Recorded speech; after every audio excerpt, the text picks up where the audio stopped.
Hey, this is Andy Blanks from ym360 with you again for another teacher prep video. This is our final teacher prep video, video for lesson 4 of Next. I hope this has been a great study for you. Again, I hope you've been able to walk students through this sort of growing case you're making for next level faith ownership, for owning their faith, for growing their faith, for building good spiritual habits and living out their purpose. This last lesson, you're going to love it. It's going to give you a really, really creative way of talking about evangelism, sharing the gospel, and using their lives to make an impact, sort of as that culmination of where you've been headed for the last three lessons. You're going to use this really cool concept of the concept of influence. As we say in the lesson, not every one of your teenagers is a leader, right? Leadership is a gift. Some kids have it, some kids don't. Not every one of your teenagers is a leader, but every single one of your teenagers has influence. There are very, very, very few people, in fact, I've never met any in this world that have a neutral influence. We either influence people positively or negatively. And in the course of our conversation, we're going to identify positive and negative influence as either leading people towards God or leading people away from Him.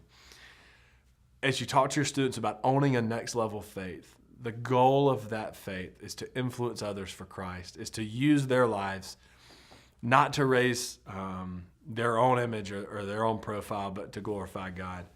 And we talk about this in terms of influence. We're going to use Paul's wonderful words to Timothy, 1 Timothy 4:12, that I hope most of your students already know.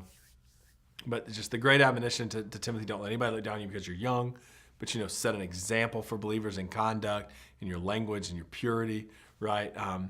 And the idea here is that, he's talking about influence. And he gives Timothy sort of a framework for thinking about influence that your teenagers are going to really, really be drawn to. It's going to be very easy for them to explain. Part of this passage that we don't often spend time studying is down a few verses, starting in verse 15. Paul says something so interesting here, and it is so clearly the language of influence.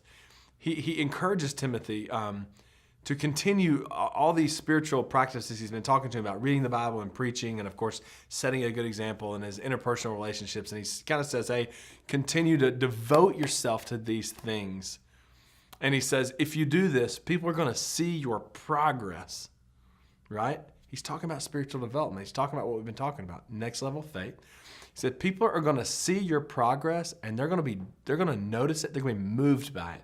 And he says, people are going to watch your life, and they're going to be saved as a result. Paul's literally talking about Timothy using his influence to lead people closer to Christ. This is a fabulous message for your students. That the purpose of growing in their faith, one of the many purposes, but the main purpose for growing their faith is that their life would be a beacon of hope, would they be living out the gospel in word and deed, and that other people would be drawn to Christ as a result. You're going to have a really cool application activity where you're going to get to challenge your students to think about those different points in their life that Paul talked to Timothy about: speech, conduct, purity, faith, love, those things. And get to help them brainstorm practical ways that they can influence people in those areas. But again, this is really, as is most of the lesson 4s in our event resource curriculum, it's just a challenge, just ending on a high point, being able to send kids away from your event and your groups, just uplifted and poured into and encouraged and empowered to go out and make a difference. So I pray that Next has been a fabulous experience for you and your youth group. If you have any questions or thoughts, we'd love to hear from you. We really crave your feedback. Your feedback actually helps us, both positive and negative, helps us make better resources for other youth workers. So if you have some thoughts, input, suggestions, or just comments, let us hear from you. We'd love to.